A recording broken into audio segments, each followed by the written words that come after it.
So you're gearing up for the SAT. That math section can feel like this gigantic, impossible wall. But what if I told you that in just the next few minutes, you're going to learn how to not just get over that wall, but to completely knock it down? All right, let's dive right in.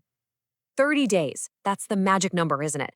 It's the time frame that seems to haunt every student as that test day gets closer and closer. So, can you really, seriously make a big jump in your math score in just 1 month? I know the pressure feels huge, but the answer isn't just yes. It's all about how you do it. And that's exactly what we're here to do. Forget trying to cram 100 different formulas at the last second. We're going to give you some powerful, super smart strategies so you can walk into that testing room feeling confident, ready for whatever they decide to throw at you.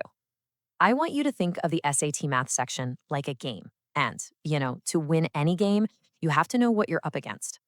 For pretty much everyone, the whole challenge boils down to three major hurdles. Let's break them down one by one. First up, the clock. It's the biggest source of stress, right?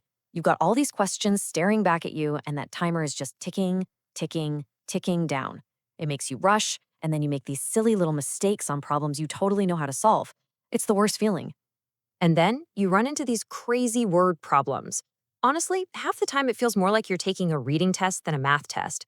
The real trick isn't just doing the math, it's trying to translate this huge paragraph of text into a simple equation you can actually solve. And yeah, that clock is still ticking. And finally, the formulas. Oh, the formulas. There are so many of them, from geometry to algebra. But here's the thing, just memorizing them isn't enough. The real challenge is knowing exactly which formula to pull out for which problem without hesitating. Because every second you pause, you're losing valuable time. Okay, enough about the problems. Let's talk solutions. Right now, we're going to build your personal SAT math toolkit. It's got 3 core strategies that are going to completely change the way you tackle this test. So here's our game plan. It's a 3-step approach. Step 1, master algebra. It is the absolute backbone of this test, and being fast here is a non-negotiable.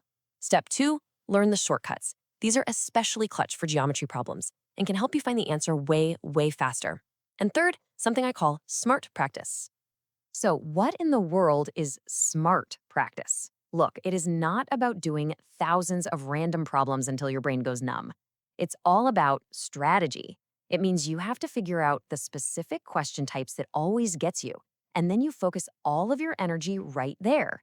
That is how you see the biggest score jump in the shortest amount of time. All right, now I want to share something with you that is a total game changer. Seriously. Think of this as your secret weapon, especially for those multiple choice questions where you just feel completely stuck and you can see the clock running out. The whole trick is called working backwards. It's so simple. Instead of trying to solve the problem from scratch, you literally just take the answer choices they give you and you plug them back into the question. I mean, one of them has to be right. Let me just show you how awesome this is.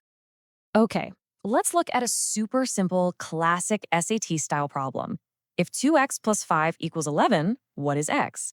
Now, I know what you're thinking. Most of you can solve this in your sleep. But just stick with me for a second, because we're going to use this easy example to show off a really powerful technique. All right, so check this out. On the left, you see the standard way, the algebra you learned in class. It works, it's totally fine. But now look at the method on the right. We just test the answer choices. Let's say choice B is 3. Okay, let's plug it in. 2 times 3 is 6. 6 plus 5 is 11. Boom, it matches. That's our answer, we're done.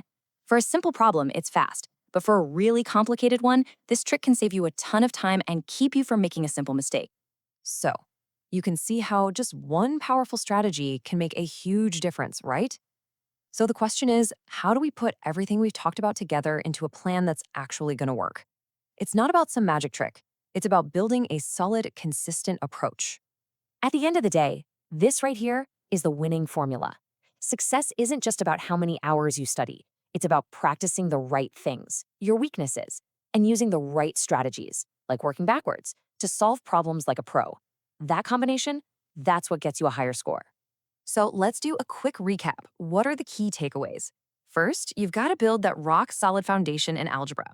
Second, memorize those key geometry shortcuts to save yourself precious time. And third, you have to commit to consistent, smart practice that targets your weakest areas. So as we wrap this up, I want to leave you with a question. What is your single biggest challenge when it comes to SAT math? Is it the time pressure, the word problems? Maybe it's a specific topic like functions. No, seriously, think about it. Because just being able to name that challenge, that is the first and most important step to totally conquering it.